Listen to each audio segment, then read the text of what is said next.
Welcome back to Court TV Live. I'm Judge Ashley Wilcott, honored to be with you for the next 3 hours. We are following several major trials today here at Court TV.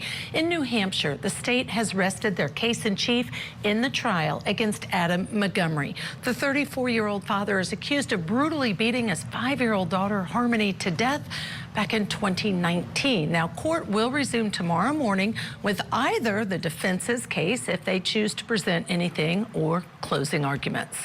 We are also looking ahead to our next big live trial starting this week, the Baldwin movie shooting trial. Hannah Gutierrez is charged with involuntary manslaughter after supplying actor Alec Baldwin with the gun used in a fatal shooting on the set of the film Rust. Our cameras are also in Connecticut for the missing mom conspiracy trial. Michelle Troconis faces up to 60 years in prison for conspiring to murder her then boyfriend's estranged wife, who went missing back in 2019. We're going to get you back inside that courtroom in just a bit. But first, let's begin in New Hampshire, where Court TV crime and justice correspondent Matt Johnson is live in Manchester with all of the latest on the Adam Montgomery trial. Matt, always good to see you. I know you've been there inside that courtroom. Harmony's body has not been found, but we heard a lot of testimony about the search for her. Tell us more about that, please, sir. Judge Ashley, nice to see you. Yeah, the jury was reminded about this national search for this missing 5-year-old girl, but when she was realized to be missing, they were searching for a 7-year-old, including following up on tips. Several law enforcement flew out to Arizona after possible sightings of the little girl. And then there was a massive search here in both New Hampshire and also Massachusetts. One witness took the stand today from Massachusetts State Police. Take a listen. So the march area that was searched was this vicinity right here, along with also this vicinity here. It's a large area. And what went into that search? It was split up in multiple days, in 2 days. With that, it was a lot of law enforcement personnel from Manchester PD. During any of these searches, was the body of Harmony Montgomery located? No. Then there was an officer with New Hampshire State Police, Manchester, and he was saying that this is one of the most important investigations that he had ever worked on in his career, Judge Ashley. Oh, wow. Tell us about, because I know the state rested their case today, what stood out to you about their final witness? Well, you know, it was really that contrast from these witnesses that were talking about searching for the little girl and how they cared so much, never having met her. And then we were hearing from Adam Montgomery himself on a recorded phone call, a jailhouse call, where he said that that search effort was both a waste of time and money. Take a listen. How outlandish there is they have to do their due diligence. If I would be bad, it would be bad. Due diligence, I wouldn't hear that. What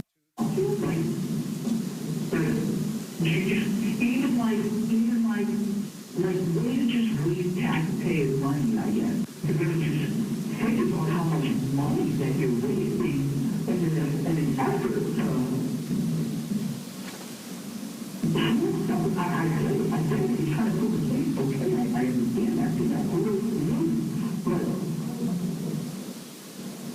and what like the cost, man, like you just gonna chase down people that called in from Arizona and said, oh, I seen that child. That was quite a moment in court today, really impactful. You could see that the jury was really taken by all of that. And of course, Crystal Story leaving the courtroom today, emotional yet again after that. And after that video was played, that's when the state rested their case in chief, Judge Ashley. An impactful end for sure. So what does that mean? We know the state rested. What do we expect tomorrow in court?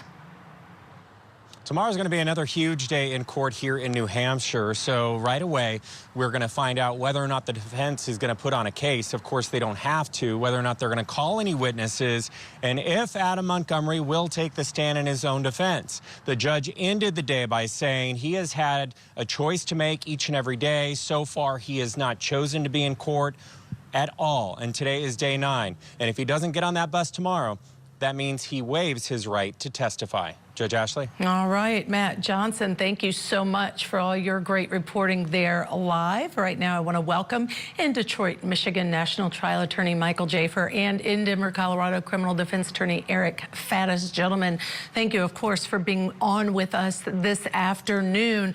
Let's start with the fact the state has rested. Eric, do you think that enough evidence has been presented at this point to the jury to find Adam Montgomery guilty beyond a reasonable doubt of the murder of Harmony?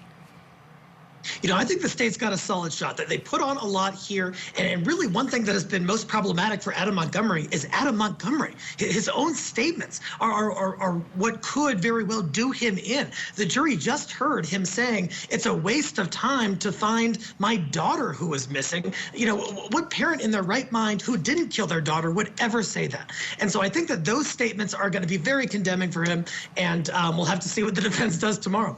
And what do you think in this case, Michael? Do you think that the defense is going to present any evidence? Is Adam Montgomery actually going to show up in court and speak to the jury? I don't think he's going to show up in court. His behavior has been so bizarre that at this point it would be, the bizarre thing would be for him to show up tomorrow. I don't think he's going to show up. I think he's a no-show. I think he, obviously his mental health issues are coming to, I mean, he kept his daughter presumably, allegedly in a fridge, in a cooler. So, I mean, this is not somebody who is going to take the rational, sane approach because he's never done it in his entire life. Why would he start tomorrow? Yeah, I don't disagree with you at all. Now, something interesting happened over the weekend, gentlemen. Some motions were filed, specifically a defense motion and then a state response to that. The defense motion was specifically about Kayla Montgomery, who testified. And the state had its victim witness coordinator reach out to Kayla Montgomery's defense attorney. And during that conversation, the defense attorney shared, this is what we intend to ask during cross-examination, that the defense's claim that Harmony died while alone with Kayla and the other children. Knowles then informed Garrity that she'd been home alone with Harmony and it would be an area of attack by the defense. Now, here's what the defense says. Let me boil it down. He says that that the prosecutor informed her of the opening statements, which they shouldn't have done, in order to allow her to kind of think about, make up her answers, and that the rule of sequestration was violated, having information that could be used to show her answers were part of a pre-planned defense. Now, let me stop there. That's what the defense said, and said that her testimony should be stricken. What do you think, Michael?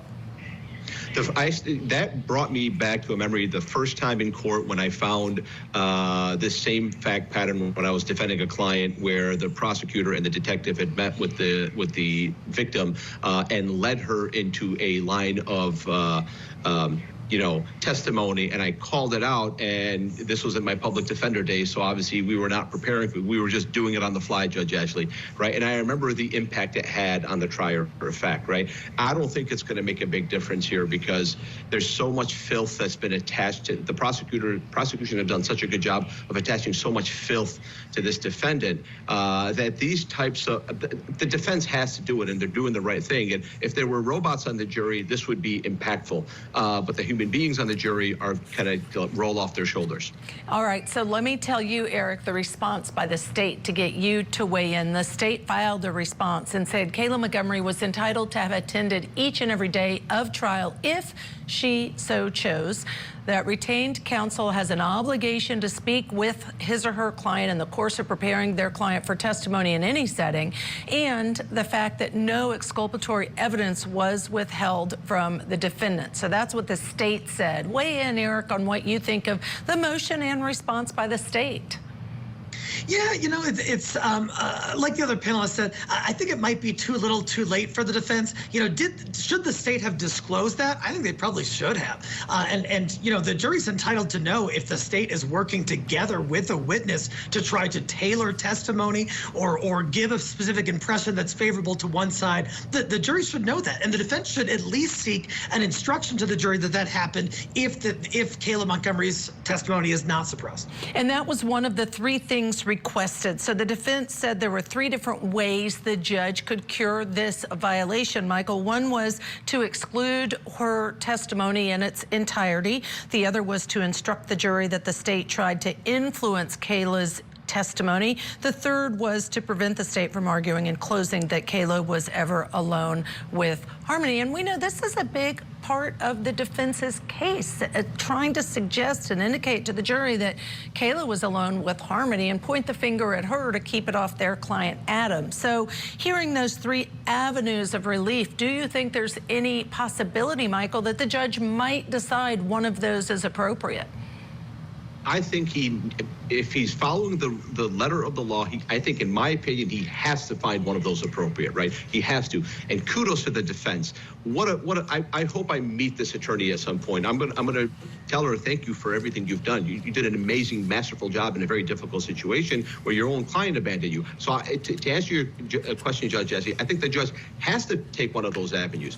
The defense has really done a really good number in defending this person, but the judge has to pick one of those three avenues, because at the end of the day, you know, this witness has too many pot marks for her to just go through this case unscathed. And I think the defense made a very compelling point, and I'm curious to see what the judge does. Yeah, it is going to be curious to see. Eric, let me ask you this about closing arguments once we get to those. If the defense does not present any evidence, which they don't have to, and we go directly to closing arguments, is the defense allowed to say to the jury, our client has not been seated here next to us, and try to offer some explanation, or is that not allowed? You know, in most jurisdictions, in closing argument, you can only touch on facts that are in evidence. Now, is it a fact in evidence that that Adam Montgomery hasn't been at trial? Arguably, you know, they could ask a witness, hey, do you see Mr. Montgomery in the courtroom? Do you see that he's absent from the courtroom? And then try to comment on that in closing arguments. I don't think they can give an explanation that has not yet been proffered. Could they make arguments as to what reasonable interpretations could be made from the defendant's absence? Probably. And just quickly, Michael, I think leaving it alone, not saying a word, nothing coming up about it, the jury's got to be wondering where the heck is he? And I think that they are going to attribute what they believe to be the case without having any indication. For instance, well, he must have done it. He can't even face us. Or rather, maybe something's wrong with him because he's not in court.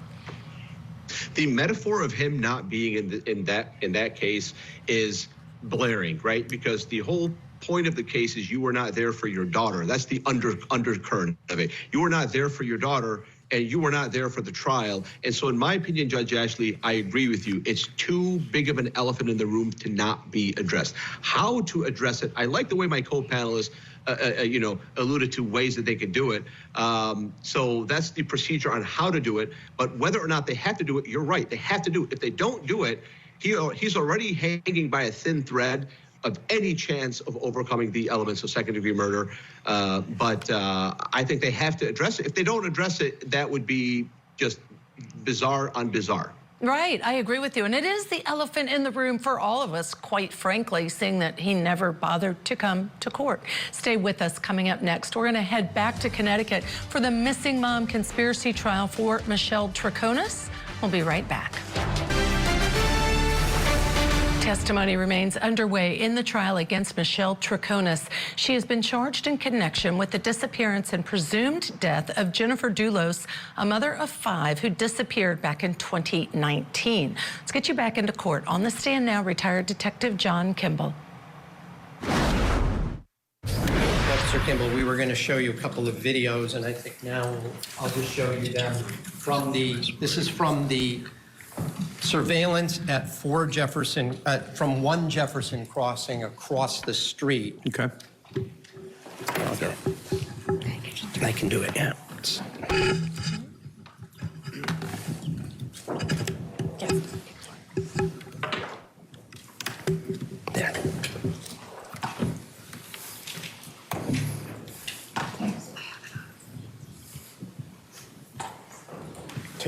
30 seconds. Right, and for the record, this is from Exhibit, before you play it, this is from Exhibit KK, and you're familiar, you already saw you've shown us some of the videos that were taken from the Ring doorbell across the street from 1 Jefferson, correct? Yes, correct. And this is one for the record. It's marked as video 3 on this exhibit, but the time you'll note in the bottom right-hand corner is May 24th, 2019 at 7:21 and 9 seconds in the morning. You see that there? Yes. All right, so we're going to play that, please.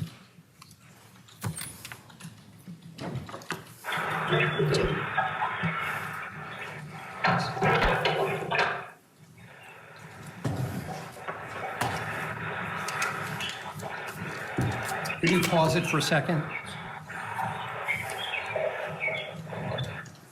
Now, we're pausing it at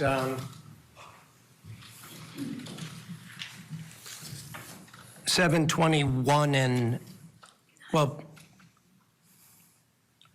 just say at second 20 to the left there on the orange line there.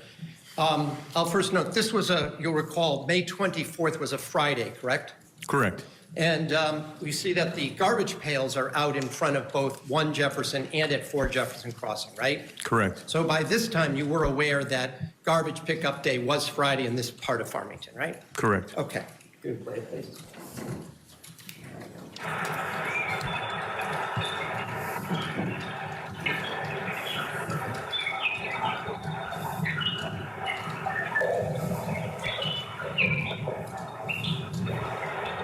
I'll call your attention to the vehicle that is now pulling in across the street. You see that, right? I do. And you determined that that vehicle belonged to Kent Mawhinney, is that right?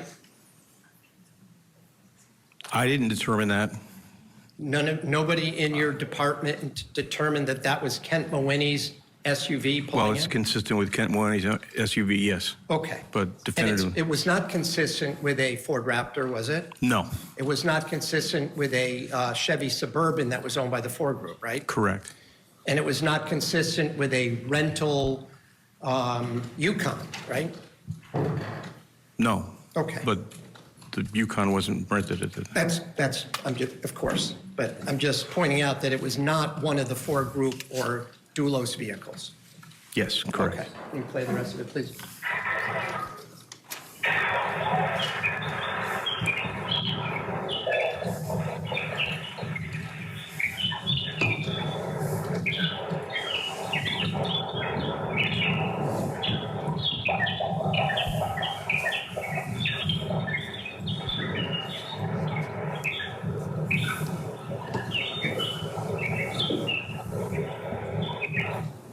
Okay, and I'm going to show you one other video. This was Mr. Kona said that she came back to her house after dropping off her daughter to school, correct?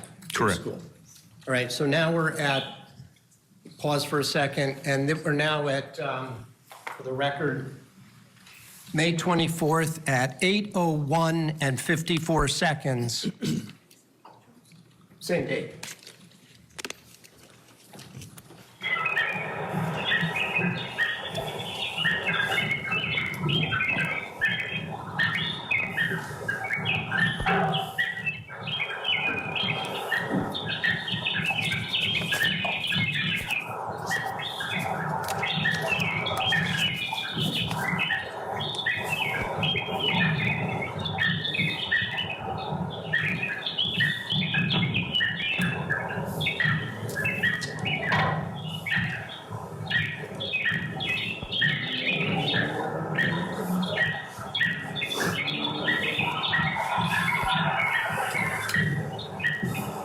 Can you pause it, please? The vehicle that was pulling in at the exhibit is at 45 seconds if we're looking at the line from the left there. Is that the vehicle that's consistent with the white Cherokee that's one of the Ford Group vehicles? It is, yes. Okay.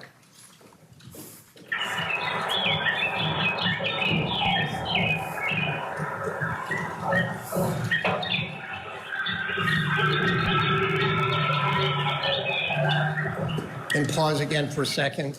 Now, there's a pickup truck driving by. That pickup truck that's caught in this particular image is not related in any way, to your knowledge, to either the case or to the Doulos home, correct? That's correct. Okay. Correct. It's just a truck driving by. Yes. Okay.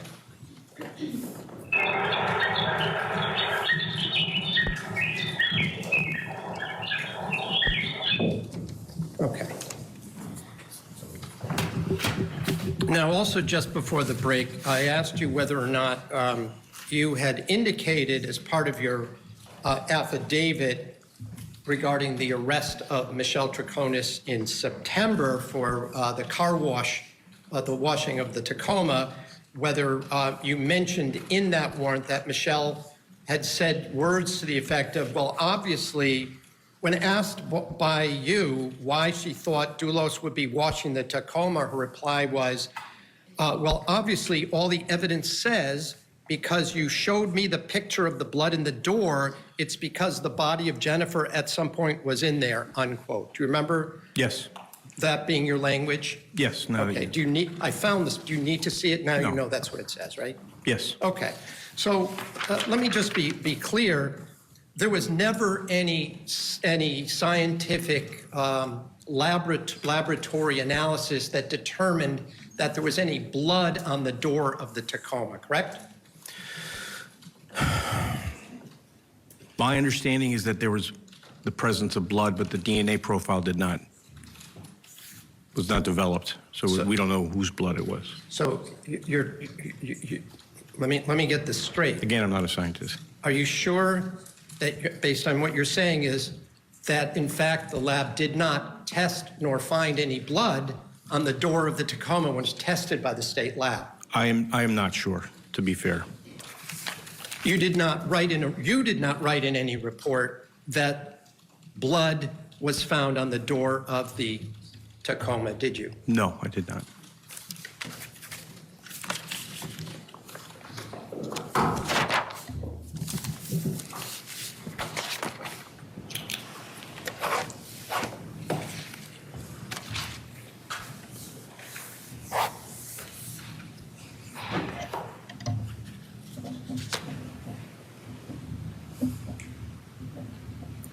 Now, with regard to the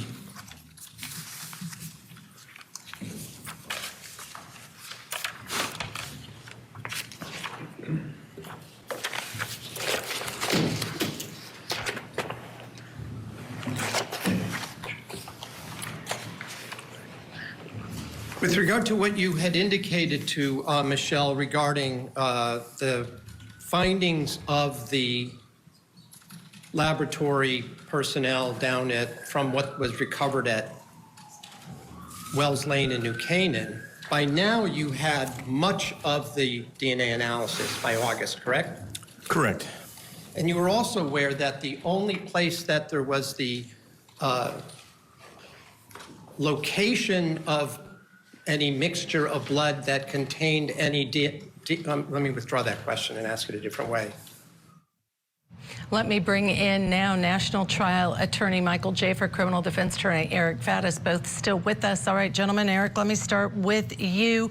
Cross-examination showing this video. There are very few cars seen, nobody on bikes, no pedestrians, and they were establishing that these cars, I think, didn't belong to the defendant, Michelle Troconis. Yeah, I think that's exactly right. You know, oftentimes in a case like this where you're defending a client and you're saying, hey, my client didn't do it, the jury sometimes wants to hear at least an idea of someone else who may have been involved. And perhaps that's what defense is hinting at by showing these clips of vehicles that are not associated with Michelle Troconis, that appear to at least be temporally or proximally related to this horrible murder of Jennifer Doulos. And then I know they get into the blood on the car. He says he didn't test that, but also on the faucet. And again, there's no connection of any of that to Michelle Troconis. Is this enough for reasonable doubt in and of itself, Michael? I see reasonable doubt all over this case. Now, when I know that the person who's deceased, the ex-husband, I know he's technically, not guilty because he took his own life. But I mean, they had 5 kids. He killed himself. pretty apparent what happened, right? She was in a relationship with him, right? She lived with him. I just don't see it, if I was a jury, conceivable that she didn't know about it. And then at that point, the law is triggered, right? So do you, what's your duty? You're not married to him, so do you have a duty to call the police and tell them, look what I think is happening? Do you have a duty to say nothing? You have willful blindness. But the defense is doing a good job at showing that, look, it could have been somebody else. I agree with my co-panelists. A very important tactic is to point the finger at other possibilities. That's very normal. That's what every defense does. And in this case, the coverage they're showing here kind of establishes at least some doubt that, you know, maybe his friends were involved, maybe his family was involved. So it's very loose evidence, but the case against her is very loose. And sometimes, not to interrupt you, I apologize, but sometimes the videos can be just as effective for not what's on them as well as what's on them, because what's not on them is Michelle Troconis doing anything in that video that the prosecution can then say, there she is doing ABC. So we're going to have to stay tuned, because we're going to hear more of the cross-examination regarding that video. Stay tuned. We'll be right back. Welcome back to Court TV Live. I'm Ashley Wilcott. Thank you so much for joining us. We are in Stamford, Connecticut this afternoon for the missing mom conspiracy trial.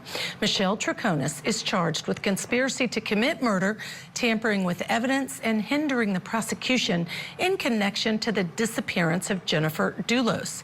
Troconis was dating Dulos's estranged husband, Fotis Dulos, when Jennifer vanished back in May of 2019.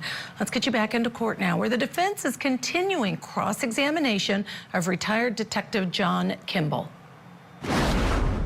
Mixture of DNA found on a faucet that may have included Fotis Dulos with another person, correct? Yes. And the other person was believed to be Jennifer Dulos's DNA found on that same faucet, correct? Yes. But you never were able to determine how the DNA got on that faucet, correct? No, I don't determine how it gets on. I just that read it was the a fact blabbers that it was present. that it was present. Okay. But by now, you also had spoken to the individual who was the supervised visitation custodian, correct? Dennis Puebla or Sidney Streeter? Sidney Streeter, right? Yes. And you knew that the Mr. Dulos had a picnic, sort of, you want to call it a picnic, had dinner at the house, correct? Yes. And that, in fact, he had interacted with his wife on the 22nd, right? Yes. And he had interacted and played with the children, right? Yes.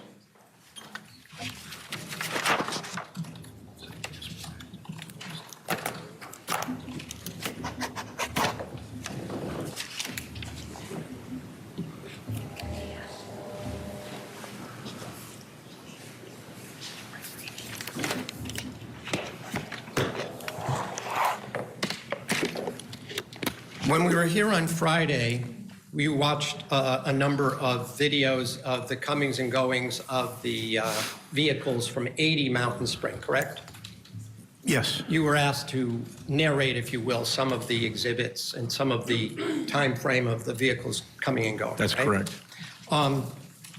Were you also aware that there was an image of the Tacoma leaving the 80 Mountain Spring property at approximately 5:30 a.m. on the 24th? Was I aware? Yeah.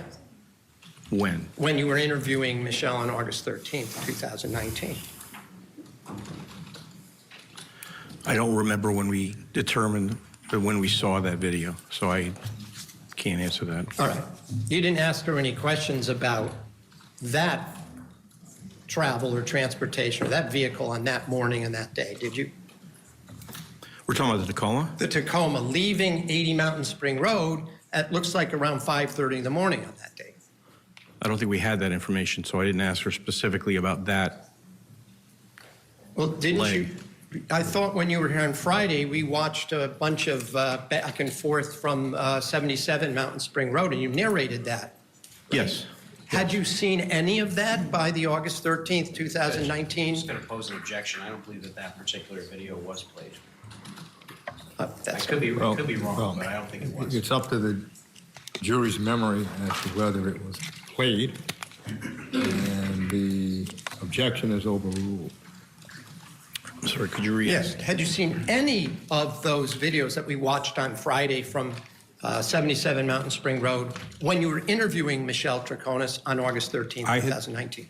I had seen some of them, yes. But not the one where the vehicle is leaving at 5:30 in the morning of Tacoma? I don't believe I had seen that at that point on August 13th.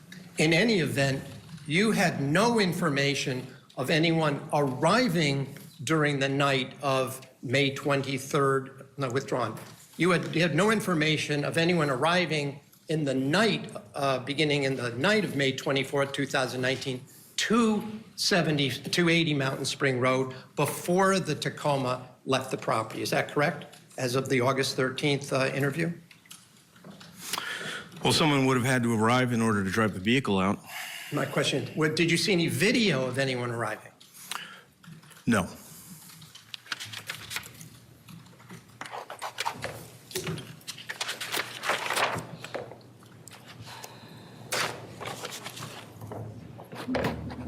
And I'm not sure I asked you this question. If I did, I apologize. You were aware that the 77 Mountain Spring Road surveillance cameras were continuous, or was that stop action? I'm unaware of that. You did ask, and I'm unsure whether they're motion activated or not. You didn't see any cars entering before 5:30 in the morning that early morning, did you? On the 24th? Yes. No. You didn't see any bicycles entering, did you? No. You didn't see any pedestrians entering, correct? Correct. There were a number of questions about Fotostulis leaving the house to go buy meat. Do you recall that part of the interrogation? I do. And in fact, your department confirmed surveillance of him going to the Stop and Shop and going in, right? He was present at Stop and Shop during that time frame, yes. And there was also a time on the evening of the 23rd before getting to the Stop and Shop, where he stopped again at 80 Mountain Spring. Isn't that true? That's true. And this was, I think the discussion you had with Ms. Troconis was about a dinner party at their house on May 23rd, correct? Correct. And him going to 80 Mountain Spring Road, and it was in the Suburban that he traveled? It was in the Suburban, yes. And it had a roof rack on it? The Thule wreck, yes. And then the same vehicle was seen at the Stop and Shop parking, right? Yes. And he was seen going into the Stop and Shop, right? That's correct. And buying something. Correct. And then traveling back up to sometime after 6 p.m. to Fort Jefferson Crossing, right? Yes.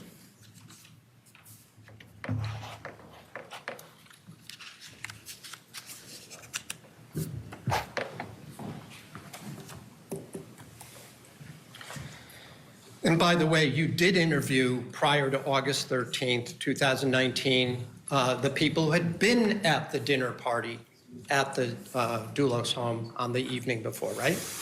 Again, I don't remember the specific dates that those interviews were conducted. We may have done that prior to the 13th of August.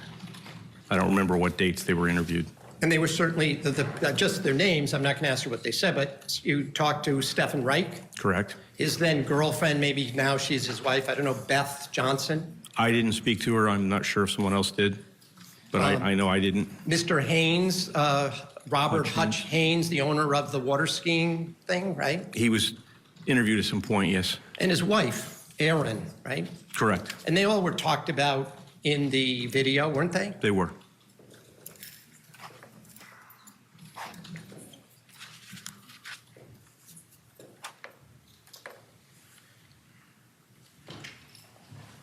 You asked a few questions about Kent Mawhinney during this interview, didn't you? Whether I asked or Detective Clabby asked, but yeah, there were questions asked about Kent. Now, were you aware when you were questioning Michelle on August 13th that there was a phone call between Fotis Doulos and Kent Mawhinney while he was out of the house, going to the Stop and Shop? Were we aware? believe that was on Mr. Dulos's phone records, so yes. Cross-examination, trying to pick apart any inconsistencies, looking at those police reports and what the police reported, any place for reasonable doubt. Stay with us. We do have to take one of those breaks. When we come back, we're going to get you back inside this courtroom. We are bringing you testimony in the trial against Michelle Troconis, accused of covering up the murder of Jennifer Dulos, who vanished in 2019 after taking her kids to school. On the stand right now, we're going to take you back in where we left off. A detective who interviewed Troconis following Jennifer's disappearance. He's on cross-examination with the defense. Let's go back in. To your knowledge, Mr. Mawhinney wasn't a guest at the dinner party that night at the house, was he? To our knowledge, no.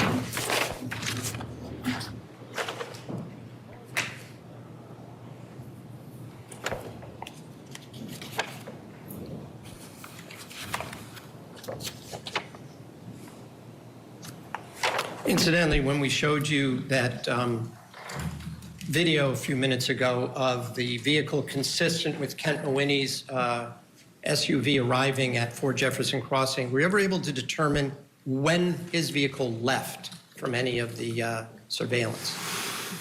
From the surveillance? Yes. I don't believe so. Again, because it was motion activated, right? I think we determined that through the phone records. It would only from the Mawhinney's phone records. Phone records. Right. But in any event, the only time you would get the video is if, like I said, there was some movement that would trigger. In the foreground of the ring, correct? And that would be true whether it was somebody coming or going, whoever it was, right? Yes. That didn't capture every time a person arrived or departed, correct? Correct. And it also didn't show all the times or necessarily when there might have been other times that a fire was in the fireplace, would it? You're saying there could have been more fires than were shown? Yeah. That's absolutely true, yes.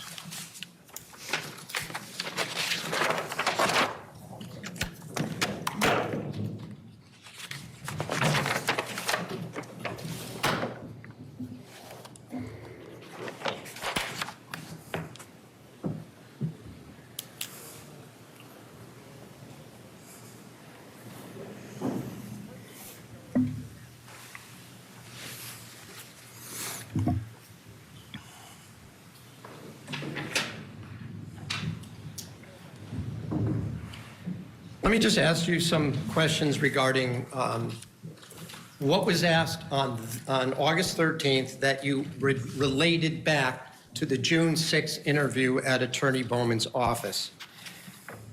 You had, on that occasion, so that everybody recalls, it was not just you and Detective Clabby, correct? On the 6th, yes, On the correct. 6th. There was Sergeant Ventresca was there, right? Yes. He was even then your supervisor on this investigation, Yes, correct? throughout he was. And there was I forget her name, there was a Detective Allison female Peters. detective? Detective Allison Peters. And for part of the time, State's Attorney Colangelo was present, correct? Yes. And for those who don't remember, he was the state's attorney for this district here, the chief law enforcement officer, right? Yes.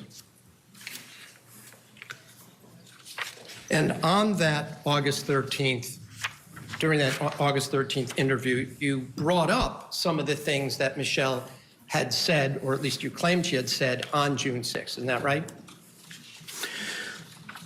Yes, during the 8/13 interview, we brought up some material from the 6th of June, yes. Did you say on August 13th to Michelle that you didn't want her to bring up the timeline that she had written? Didn't you tell her that? I'm sorry, which? On August 13th, didn't you tell her you didn't want her to bring up her timeline again? I don't remember saying that on August 13th, no. Did you say it on any of those occasions? I believe I said it on June 6th. Oh, so well, let me just be clear. Is that the time that you said that if she brings it up, you've been instructed by the state's attorney to leave, correct? If she starts going down the timeline, that was the instructions from the state attorney. Okay, But and we you didn't just we make that leave. up. Was that just you saying that, or was that the actual instruction you had? No, I did not make that up. That was the instruction. That was an instruction. Okay. But we didn't leave, even No, though I she went understand. down the timeline. Even though she did bring it up, right? Yes. And you brought it up at some times too, according to what we just watched, right? Yes, And you showed her Fotis Doulis's timeline, right? we did. Yep. And she had said previously she hadn't seen his version, right? She said during the second interview on June 6th that she had not read Fotis's timeline. And you gave her a copy on August 13th. So in the video, we see her reading it, right? Yes, Detective Klobby shows it to her. Right. And she didn't say she had seen it before you showed it to her on June 6th, did she? Did she say? Yeah. Just ask that one more time. I just want to make sure. She never said she had seen it before you had shown it to her on June 6th, did she?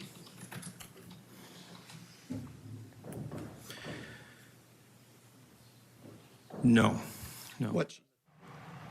Still with us, Michael Jaafar and Eric Faddis. Gentlemen, this cross-examination is really lengthy, getting into all the details. Tell me, Michael, your final thoughts as you're watching this unfold.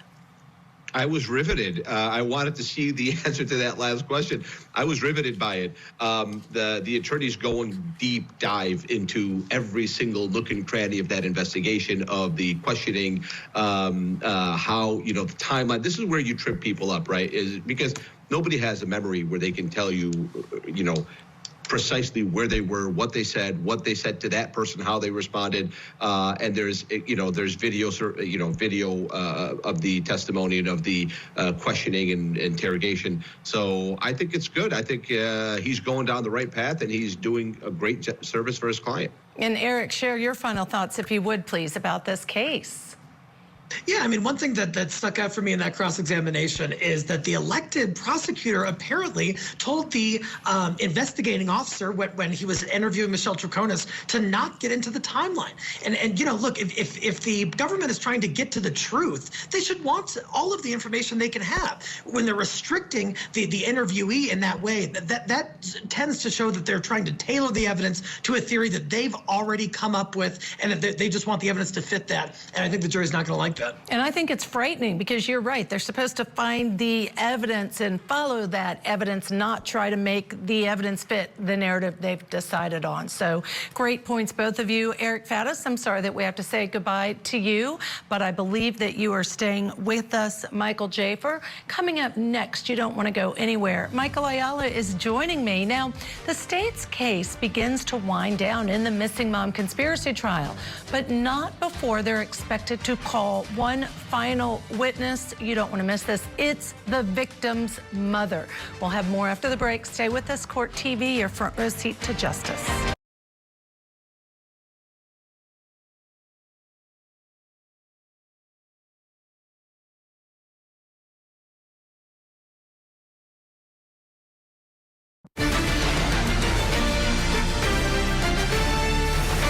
Welcome back to Court TV Live. I'm Ashley Wilcott. And I'm Michael Ayala. We're both here today giving you your front row seat to justice. Now, we are following several major trials today here at Court TV. In New Hampshire, the state has rested their case-in-chief in the trial against Adam Montgomery. The 34-year-old father is accused of brutally beating his 5-year-old daughter, Harmony, to death back in 2019. Court will resume tomorrow morning with either the defense's case or closing argument. And we are also looking ahead to our next big live trial that's set to start next week, the Baldwin movie shooting trial. Hannah Gutierrez is charged with involuntary manslaughter after supplying actor Alec Baldwin with the gun used in the fatal shooting while rehearsing a scene for the movie Rust. But first, we want to begin in Connecticut for the missing mom conspiracy trial. Michelle Troconis faces up to 60 years in prison for conspiring to murder her then-boyfriend's estranged wife, who went missing back in 2019. Prosecutors believe believe that Fotis Dulos ambushed his wife, Jennifer,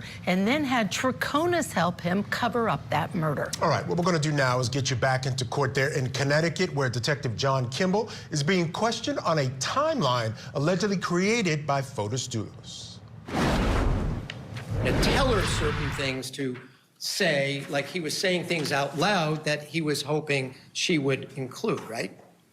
Which she did, the shower, in her timeline. But he put stuff on his timeline he had nothing to do with that was on Michelle's, right? Yes, your client completed her timeline, he completed his. And you don't know in time frame when he put in all these extra things after she left, as she said, to go to the Enterprise rental car to bring in her vehicle or get a rental car, It's gonna right? object, assumes facts not in evidence, Judge. The question is, essentially, when the defendant went to Enterprise Rent-A-Car concerning, we'll call them items in the timeline that, and this is how the court understood it, were not there when she left, that were there when she came back. And the question is, counsel? The question is, Michelle never said that she saw Dulos add anything to his timeline that he had copied from hers. Did he? Did she? And the objection, and the court's not sure that was the question. It was not the question, Judge. I'm not sure. The previous question, which I rephrased based on Your Honor's question, was whether or not Dulos may have added stuff to his timeline after she left to go to the Enterprise rental car. So the question is, does this witness know whether Fotis Dulos added something to his timeline after Michelle Troconis left to go to the Enterprise rent-a-car? Is there an objection? So based on that, Judge, I would object to foundation, lack of personal knowledge. I don't know how you would know that. Well, the question is, does this witness know whether that occurred? So overruled. I do not know that. And in fact, during this third interview, Michelle did not say that she provided information to Mr. Dulos to add to his timeline, did she? She added information to her timeline that he said. Right. So my now question is the reverse. She didn't tell you that she volunteered information to Dulos that he should add to his, did she? She said she recited information which he then put on the timeline. Did she say she saw him putting it on the timeline? She never She said said that. obviously he wrote what I said, so I don't know when he wrote it. Oh, okay. That's the point. You don't know when he wrote it, right? Correct, I don't know. But it ended up on the timeline. And just to also remind the jury, the copy of Michelle's timeline was a photocopy that you had retrieved from 4 Jefferson Crossing, right? That's correct, yes. And the original you knew had been given to Andrew Bowman, her attorney, right? No. No, she did a separate timeline for Attorney Bowman, or she completed the existing timeline. Well, let's be clear. Let me remind you, during the second interview, did Mr. Bowman confirm that the original of the photocopy you had been given to him, and he nodded his head, and he had it right there on his folder on June 6th? So to clarify, Counselor, he had a timeline. I don't know that that was in fact the same timeline that we had a photocopy of. Right, but you don't know that it wasn't either, do you? She was asking, we were trying to find out where in the house her timeline was, and she couldn't tell us because it was a photocopy. Didn't she specifically say she gave it to Andy and nodded to him in that June 6th interview? Does that refresh your recollection? It wasn't clear, so she may have said that.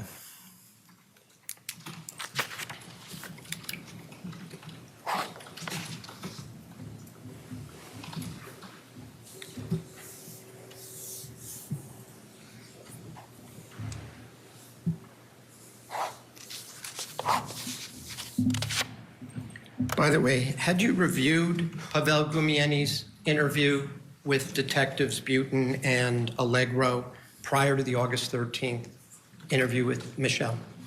Yes. You, in fact, mentioned that Pavel had, quote, told you a lot, unquote, words to that effect, in this That was particular- Detective Clabby that said that. It was said in my presence. All right, but you had watched the video or read the transcript? What did I had you- read the report. Of what Gumieni said? Yes. All right. And were you aware that during that interview with Gumieni, that the detective, specifically Detective Allegro, point blank asked Gumieni if Doulos had ever referred to his effect? Not aware of that. And were you aware, though, that Pavel at that time said no, he had never heard that? Well, I'm just going to object, Your Honor. Relevance, hearsay. At this point, counsel is asking the witness about another interview in which this witness did not participate. He's asking him, was he aware? Now, that phrase, were you aware, often is used to get in evidence that would be inadmissible. So essentially we have hearsay on top of hearsay. Except I'm not offering it for the proof of the statement that was made. To the contrary, Your Honor, it's that words were used that were suggested to Mr. Gumieni.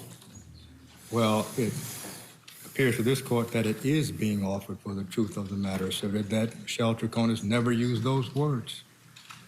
So in this court's view, it is being offered for the truth of the matter asserted. It's hearsay sustained.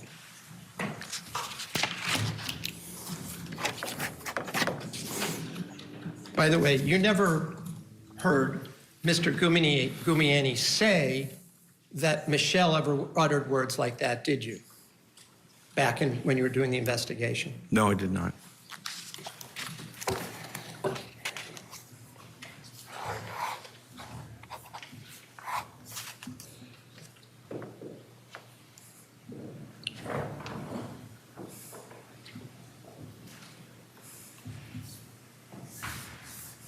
Even in the third interview on August 13th, didn't Michelle tell you that she had assumed that he was home because his phone was there, that Fotis was home because the phone was there?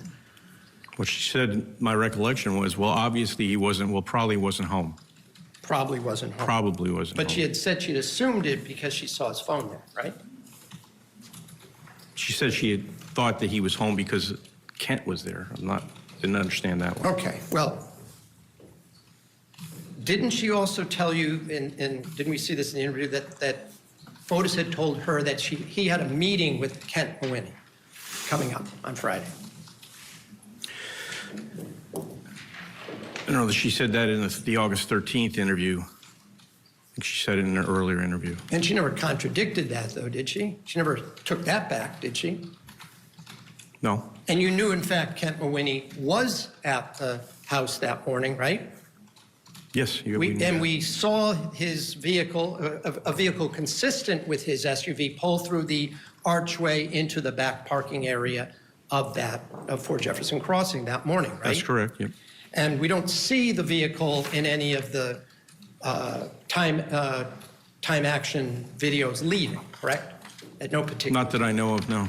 Right. And just for the record, you also arrested Mr. Mawhinney, correct? He was arrested, not by me, but yes, he was arrested.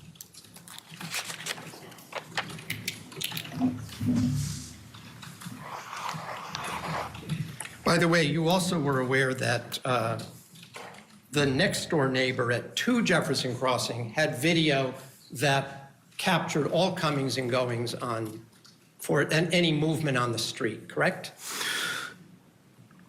So that individual had one, and then he had a secondary camera that caught some of the movements. I'm not sure if it was activated, motion activated or not.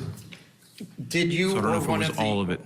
I'm sorry. So I don't know if it was all of the movements. Okay, so you or one of your members of your team did review whatever surveillance video came from 2 Jefferson Crossing, correct? I did not, but it was reviewed, yes.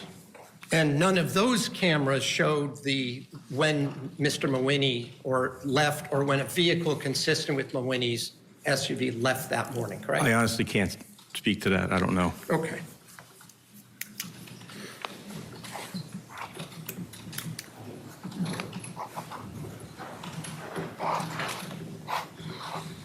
By the way, until Michelle volunteered on August 13th that she's the one who picked up the phone when she saw a number from Greece, you didn't know who had picked up the phone, correct? She saw the name Andreas and she picked up the phone and we didn't know. We only knew the phone had been answered. Right. And I believe that you had determined there was a 16-second call from Andreas Toutsiardis from Greece, right? I believe that's correct, yes. And she's the one who said it was me. I picked it up. Isn't that what she told you? Yes. She also told you that Fotis often stored other women's names under men's names to disguise the fact that he was talking to other women. Didn't she tell you that? She did. And when you looked at his phone, you determined that some of the names that looked like men were in fact registered to women, right? I didn't look into that aspect, but I can't speak to that. Did anyone in the department look into that? Perhaps. I don't know the outcome of that. All right.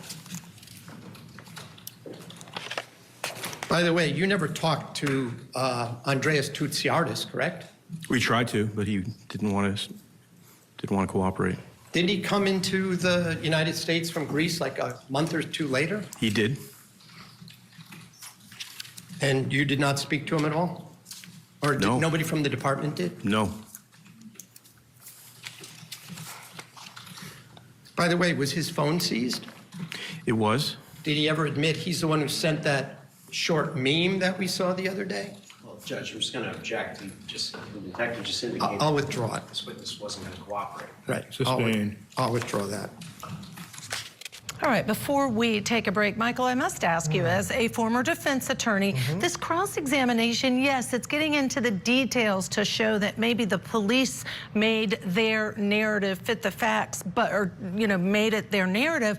Is it effective? Are they going on too long? Listen, I think it's effective. I think this is the area where defense attorneys sort of make their money, is these cross-examinations of these detectives. You have a long interview over the course of 3 different times.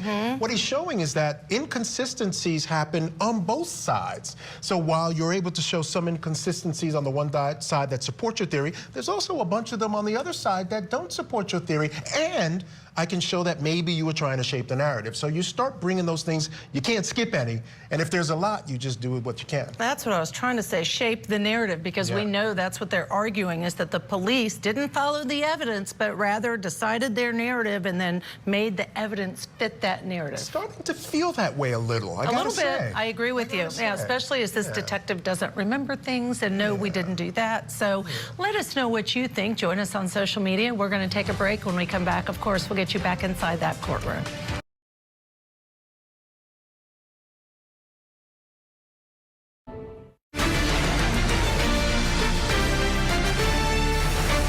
Back now to Connecticut for the missing mom conspiracy trial. Mother of 5, Jennifer Doulos, was reported missing back in May of 2019 after her nanny realized she had failed to arrive in New York City as was planned. Doulos' estranged husband, Fotis, and his girlfriend, Michelle Troconis, were eventually charged in connection to her disappearance and presumed murder. Now, Fotis later committed suicide before prosecutors could take him to trial. Troconis has maintained her innocence. All right, let's get you back into court now, folks, where the defense is questioning a retired detective about inconsistencies in his investigation. Toutsiardis' phone gets seized. Did it get seized? Seized, yes, when he came to the United States. Like I said before, yes. Was ever returned to him?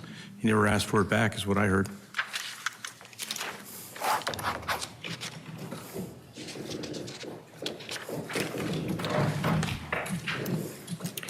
There was a lot of questions asked in this August 13th session about the realtor coming on Saturday, correct?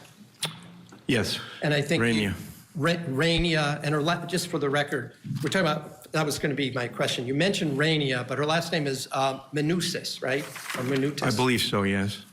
And she is a registered real estate agent in the Farmington Valley, correct? I believe so, yes. And there were a couple of times when either you or Detective Clabby talked about how 80 Mountain Spring Road was an important location or aspect of your investigation. Remember saying that? Yes, it was. And just to be clear, the evidentiary services unit of the Western District Major Crime Squad went with the evidence van to 80 Mountain Spring Road, correct? Yes. They spent at least an entire day going through the entire house, right, over that weekend? They went through the interior of the house, that's correct. And didn't they also go through the around the exterior as well? I'm not sure what they did as far as the exterior goes. I know that, I'm not sure what the van did as far as the exterior goes. But you also know that subsequently there were also dog canine units on the property? Yes. And in fact, at one point, they went in with some kind of device to look for shallow graves and whatnot that might have been dug on the property, right? Correct. Did you're aware that there was a coffee cup thrown away in one of the recycling buckets inside the house at 80 Mountain Spring Road, right? Hearsay. Now, again, this is the were you aware questions. The fair question is whether or not either this witness or other police witnesses found a coffee cup at 80 Mountain Spring Road. But the question, were you aware that X happened? The court's going to sustain that objection. All right, I'll ask it a different way. When you asked Michelle Troconis about whether or not she saw evidence of coffee on May 24th when she was at 80 Mountain Spring Road, were you already told that there was, in fact, a used coffee cup in the blue recycling bucket at 80 Mountain Spring Road? Objection. Hearsay. Well, again, It goes to this witness's actions. the question is, were you told that there was a coffee cup in the garbage at 80 Mountain Spring Road? Well, the court sees this question as, and the court is anticipating the response to the objection, that it's not being offered for the truth, but the court thinks it is being offered for the truth, that there was a coffee cup in the garbage at 80 Mountain Spring Road. Sustained.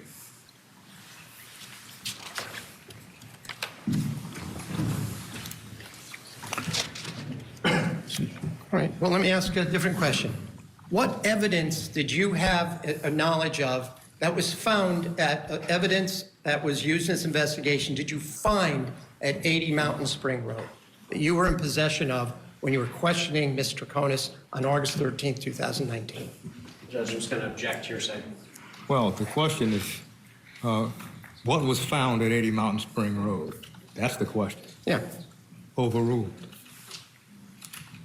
The evidence we were operating on was the to and from activity, to and from 80 Mountain Spring, and the Toyota Tacoma specifically. Yeah, my question is, at the location itself, not people driving to and from, what evidence was found at 80 Mountain Spring Road during the course of your investigation prior to your interrogation on August 13th? I believe we found any. Nothing, right? Not in the interior. It was all happening in the driveway. What did you find in the driveway? I don't know that anything was found in the driveway, but we found.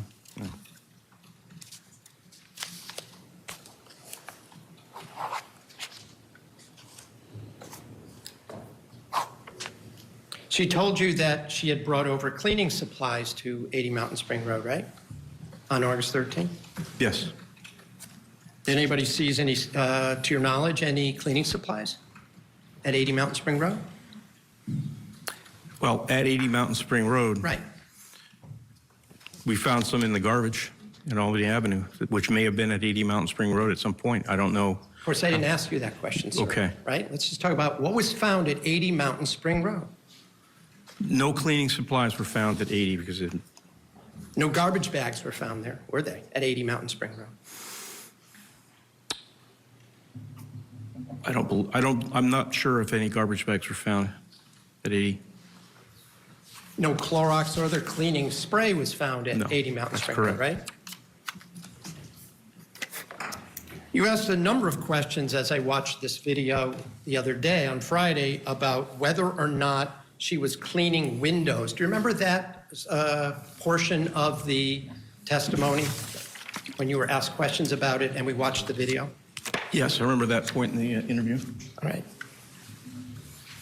At no time, and I just want to be clear, at no time prior to August 13th, 2019, did Michelle Troconis say to you that she was washing windows at 80 Mountain Spring Road, right? That came from Pavel, but yes, in none of the interviews did she say that. She said you said you had proof of it and you were going to play a video, remember? I do remember saying that, yeah. And then we listened to some audio rather, that was played for her, right? Yes. And that part said, whatever was played, said nothing about her washing windows, did it? No. It was an entirely different topic.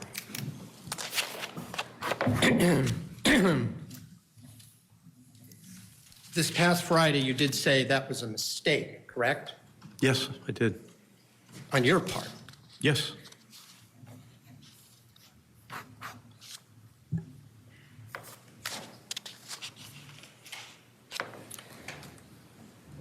Nevertheless, after you played this unrelated audio clip, didn't she say that maybe I did and I'm sorry if I said that?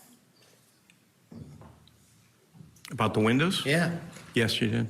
So you convinced her that she had said that even though she hadn't, right? Objection, Your Honor, mischaracterizes the testimony, mischaracterizes. Cross-examination. Right? I don't know that maybe is a statement of conviction. Didn't she say that? Didn't you say, you definitely said you were cleaning windows. That's why we're asking you why you're not saying that now.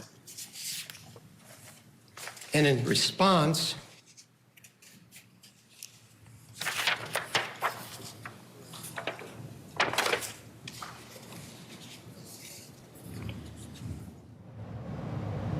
All right, while there's a little bit of a break there, let's take this opportunity to bring back in our guest still with us, National Trial Attorney Michael Jaafar. Michael, great to see you.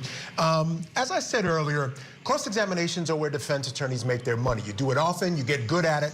I think this guy's doing a fairly good job of what he's trying to do is essentially separate Michelle from anything bad going on there and also explain some of the inconsistencies that we've seen in her long three different times she did an interview with police. Yeah, absolutely. I know the strategy that this attorney is deploying. It's a strategy I learned young as an attorney. I agree with it.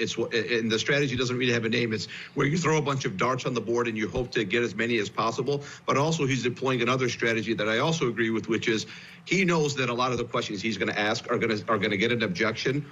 But he doesn't really care. He just wants the jury to hear him ask the question. There was one question where he knew he was going to get an objection. He got the objection. He withdrew it. Then there was the hearsay question where he asked the detective, hey, wasn't it true that Doulos said blank to her? He knew that was hearsay. He knew that he had no chance of overcoming an objection on that. And obviously he lost that one. It was just pure hearsay. So I know the strategy. It's a strategy that, like you say, this is where defense attorneys make their money. You want the jury to hear the question, even if you know that it's not going to be brought into evidence. But it's valuable, very valuable. So that's what he's doing. I agree with the strategy. I know the strategy, and it's a strategy, like you said, this is where defense attorneys make their money.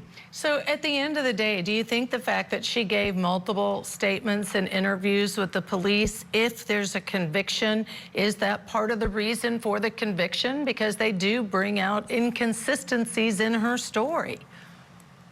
Yeah, so that's something that her defense attorney is doing to combat that, is show that there's just inconsistencies all around. And what they're going to, we haven't seen them make their closing statement, but in their closing statement, I can pretty much assure anybody watching that they're going to say it was confusion, not inconsistencies. And you can see why there was confusion. Even the detectives were strolling her down a stream, and they wanted the evidence to cleave in a certain way. So they're gonna argue that is confusion, Judge Ashley, even though you and I agree it's inconsistencies, but they're gonna say this is more confusion than inconsistencies. She wasn't caught lying, she was just confused, she was scared, and they created the situation that caused her to be confused. So, but yes, if there is a conviction, and I would be shocked at this point, based on what we've seen, if she's convicted of helping him cover up but I could be wrong.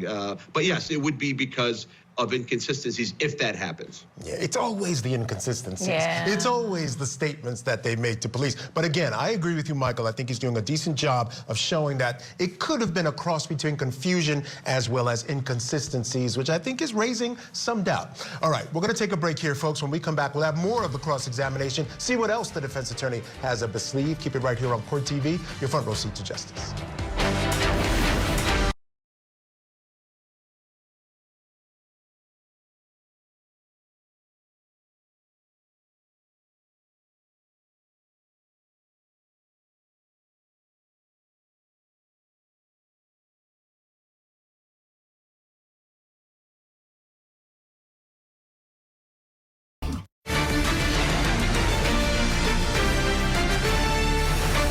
Before returning to the missing mom conspiracy trial, we do have an update out of Colorado. The shooting suspect in the University of Colorado's Colorado Springs campus made his first virtual appearance in court today. Nicholas Jordan had a scheduled advisement hearing today over the killing of University of Colorado students Samuel Knopp and Celie Montgomery.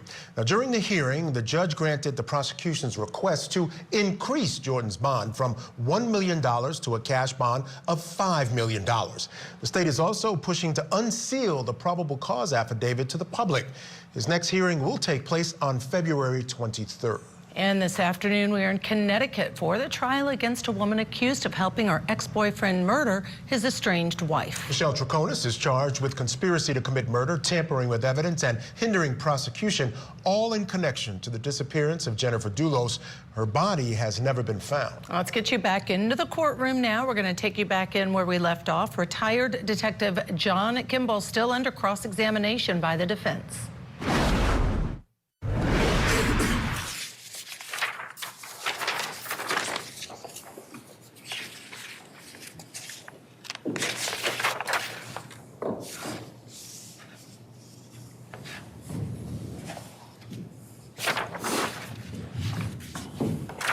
I'm sorry if I said I was cleaning windows. Isn't that what a response to you was? Well, I'm going to object, Judge, because that's way out of context. He should read the entire thing if he's going to do this exercise. Well, the question has already been asked whether or not the witness's statement to the defendant essentially convinced her that she said she was washing windows or not washing windows. In other words, the statement made by the witness convinced the defendant that she said something that she didn't say. That's the question. Yes. Rather than go through the transcript. That's fine.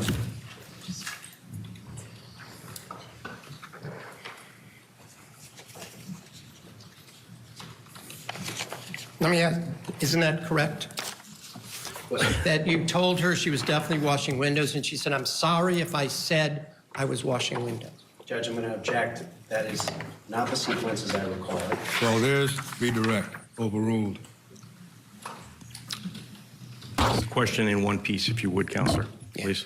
Did she or did she not say to you after you played that clip, unrelated clip, I'm sorry if I said I was washing windows? Between the time of me saying you were washing windows and that statement? Yeah. Yes, she did say that. Okay. With a lot of interim information. Now, you also swore under oath, did you not, in another statement, that Troconis repeatedly told investigators she had been, quote, cleaning windows, unquote, while at 80 Mountain Spring Road. Didn't you swear to that in an affidavit? You see that? Sure, I have to mark it for ID. Okay.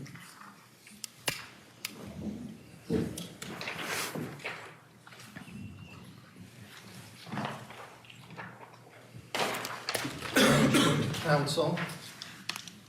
And I want to indicate, you wrote another affidavit in January of 2020, correct? Yes. And so that was after you had an opportunity to review the recordings and the videos of all three interrogations, correct? After I had an opportunity, yes. Yes. I was going off of notes, wasn't watching the videos themselves. But when you swear to something under oath, you have to be pretty sure because you're saying something as being true, correct? Yeah, definitely. Well, I'm going to object, Your Honor. I haven't shown it to him yet, Your Honor. There's nothing to object to yet. Well, respectfully, I think that the question, Your Honor, frankly, was related to the third interview, and that document does not relate to the third interview. So I think it's improper impeachment at this point. But if counsel wants to show it to the witness, I have no objection. What's the question again? The question is, did you not swear under oath that Troconis told investigators that she had been, quote, cleaning windows while at 80 Mountain Spring Road? Did you swear to that in an affidavit? And you asked to see the document, and I'd like to show him what's been marked as LL for identification. I'm going to call your attention to this bullet point right here.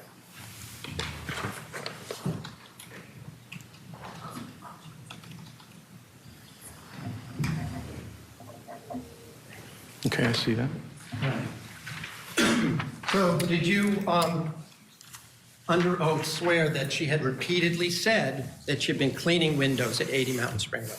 That appeared in my affidavit, yes. That was an error, a mistake, correct? Yes, absolutely. You wouldn't consider it a lie, though, would you? No.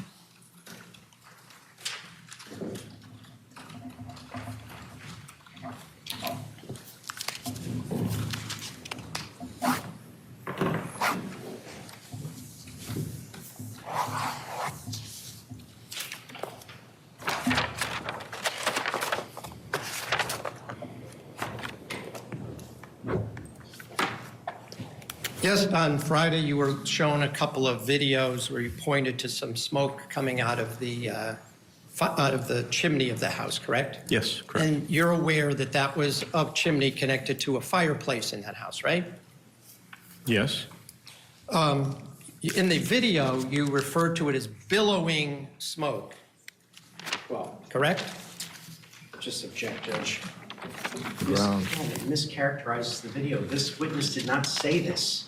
Well, the witness can speak for himself. Overruled. I don't remember saying billowing. I remember saying presence of smoke. Was it Detective Clabby? You said there was billowing smoke? In the third interview? Third interview. I believe it was. Okay. And whatever it was, you pointed to what you had looked at prior to the August 13th interview, right? The other day. That's what you were referring to, right? I was told about the presence of smoke. Oh, I hadn't seen it. You had only seen it, what, last week? Was the first time? No, it wasn't last week, but it was not prior to the 13th of August. Okay, all right. And she told you that she had firewood in the fireplace. Didn't she tell you that? In the interview? In the interview, yeah. She did say that. And she told you about other times that she had fires going in the fireplace, right? In the same time period, right? She had multiple fires that day. Is that what you're referring to? No. Didn't she tell you she had one for her mother, that she had another one the previous day? Didn't she tell you that? Yeah, she said she had them every day, and then she said not every day. But she did allude to a fire for her with her mother. And she even asked and told you that. Judge, I just want to point out quickly, there was a little full circle moment there. You don't get a lot of these as a defense attorney, but he got this guy on the stand to admit that he wrote something in his report that wasn't really true. And it was about, he wrote down that she was cleaning windows. He hadn't seen it. It turned out not to be true. And he asked him, was that a lie?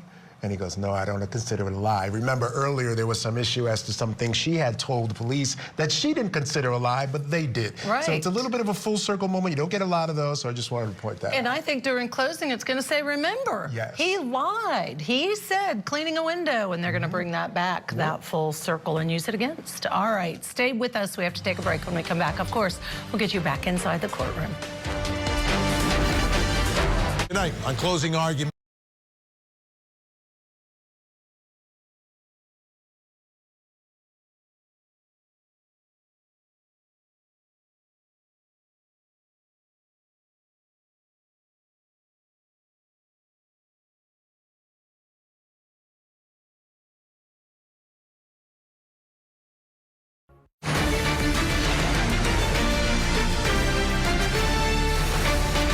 Testimony remains underway in the trial against Michelle Troconis. Now, she's been charged with in connection with the disappearance and presumed death of Jennifer Dulos, a mother of 5 who disappeared back in 2019. On the stand, Detective John Kimball. He's still under cross-examination by the defense. We're going to take you back in where we left off. In this interview? That he had carried wood. Carried firewood up to the house, right? Carried firewood, I don't know where, but he helped her carry firewood. Okay, and did you confirm that with Mr. Gumieni? I did not. Did anybody? I don't know.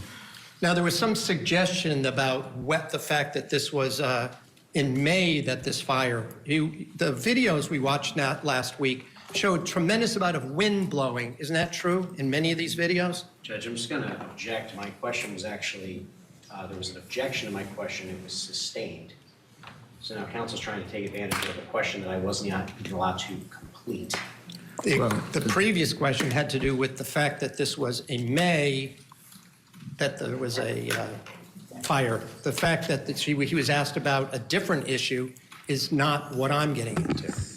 Well, the last question that the court heard was, wasn't there essentially a lot of wind that day? Right. That's the last question that the court heard. Well, the build-up to that, though, was there was a suggestion on Friday that this was in May, and I'm simply pointing out that my question, which I tried to ask on Friday, there was an objection and it was sustained. Well, that question had to do with the attire of an individual. That's correct. Who was wearing shorts.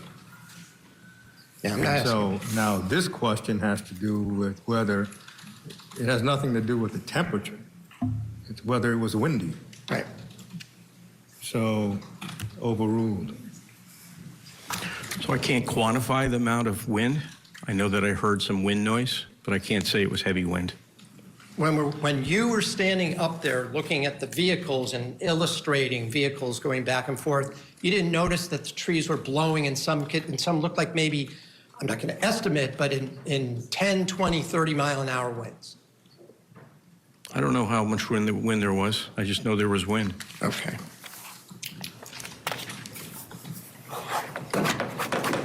By the way, firewood burns white smoke, doesn't it, in your experience? I have no idea. Things like cloth burns, doesn't it? Judge. Well, the court's going to sustain the objection because this all requires essentially conjecture. All right. That'll cross off 6 more of my questions. Let's talk about this issue with the coffee. We just watched this video where you asked Michelle about whether or not the paper towel that Dulos handed her to throw away smelled like coffee. I remember Recall that. that portion of the... I certainly do, yes. Now, I can't remember if it was you or Detective Clabby suggesting that this, coffee stinks and, it has a strong smell. Do you remember those questions in this video, in this August 13th interrogation? Right. Didn't she tell you that she didn't smell it at all and actually gestured, she never pulled it up towards her face? So when Detective Clabby asked his question, he gestured. In response to his gesture, she said, I didn't smell it. But if you watch at 3:07, she says, you're right, it did not smell of coffee. You're telling me that she responded to what Detective Clabby said, and you know that how? She did this, she made the same motion. And she says, I didn't smell it. And she went like this, like she didn't take odor and whiff the rag. Isn't that what she said? She didn't go through the act of smelling, but she later on said that those didn't smell of coffee. If you play 3:07, you'll see that. So you know the exact minute that this was said? I do. Why? Because you anticipated I was going to ask you that question? Yes. Oh, all right.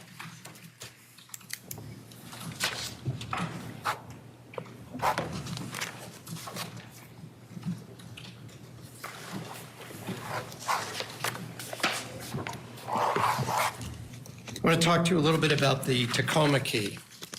You were asked at least twice, as I understand it, whether Michelle Troconis mentioned the Tacoma key prior to the August 13th, 2019 interview. You remember being asked those questions by Mr. McGinnis, and you said no, she didn't bring it up?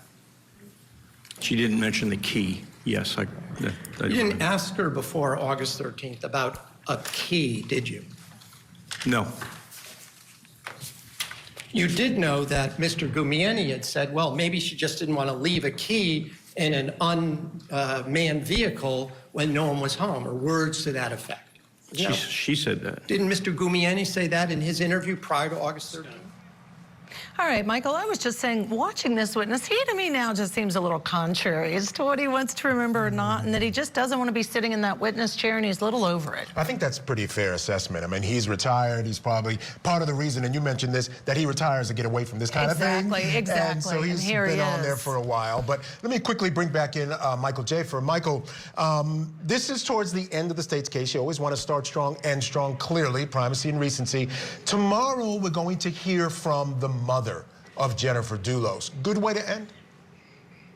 I think it's a great way to end. I think it's a phenomenal way to end because you end on emotion. Because one thing that juries all react to is emotion, right? And clearly what this defense attorney wants them to think is these inconsistencies are actually just confusion. That's their theory. That's their way of bringing down the evidence against her, right? So the prosecution, yeah, they're going to end on emotion, and emotion is always the best. Human beings are emotional people. Juries are emotional people. You're going to end with emotion. I think it's a strong way to end. And Michael, I think you were looking at my notes because primacy and recency sounds like something I would say. Sitting next to you so often. I see. But you have to admit that is so important to a jury because they do say you remember first and last. Yes. Yeah. No, I agree 100%. I mean, that's something you learn very early on in law school and throughout your career that's the way to go. It's the way to go for just about any story you want to tell. Absolutely. Great point. All right, Michael Jaafar, thank you so much for joining us. Always appreciate. All right, folks, coming up more from the missing mom conspiracy trial, plus mom-influencer Ruby Franke and her co-defendant Jody Hildebrand were sentenced today on child abuse charges. We'll have all that and more coming up. This is Court TV, your front row seat to justice.